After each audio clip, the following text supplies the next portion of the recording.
শাপলা মজার একটি রেসিপি তোমাদের সাথে শেয়ার। প্রথমে শাপলাটাকে আমি এইভাবে ছুলে নেব।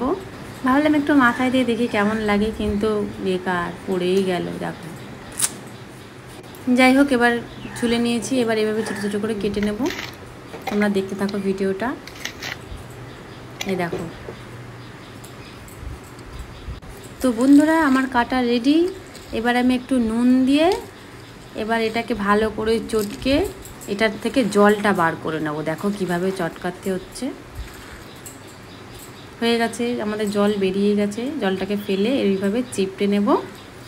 ব্যাস, এবার আমি ভালো করে চিপটে নিয়ে কড়াই গরম বসিয়ে দেব। তোমরা দেখতে থাকো, এইভাবে তোমরা করে নেবে।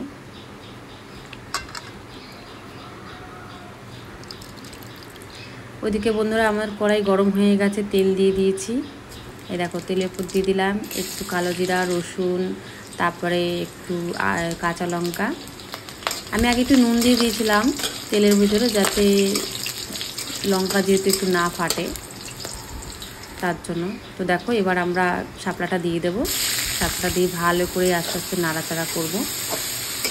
একটু হলুদ দিয়ে দেবো। তো এইভাবে নাড়াচাড়া করতে করতে যখন একটুখানি শুকনো শুকনো হয়ে যাবে, তোমরা বুঝতেই পারবে বন্ধুরা ভাজাটা হয়ে গেলে।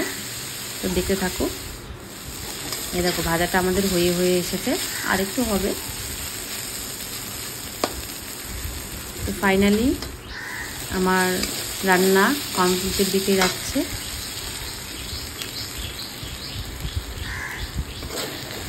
তো রান্না রেডি, নামিয়ে ফেলেছি। তো তোমরা সবাই চলে আসো, এইভাবে রান্না করে একবার টেস্ট করে দেখো।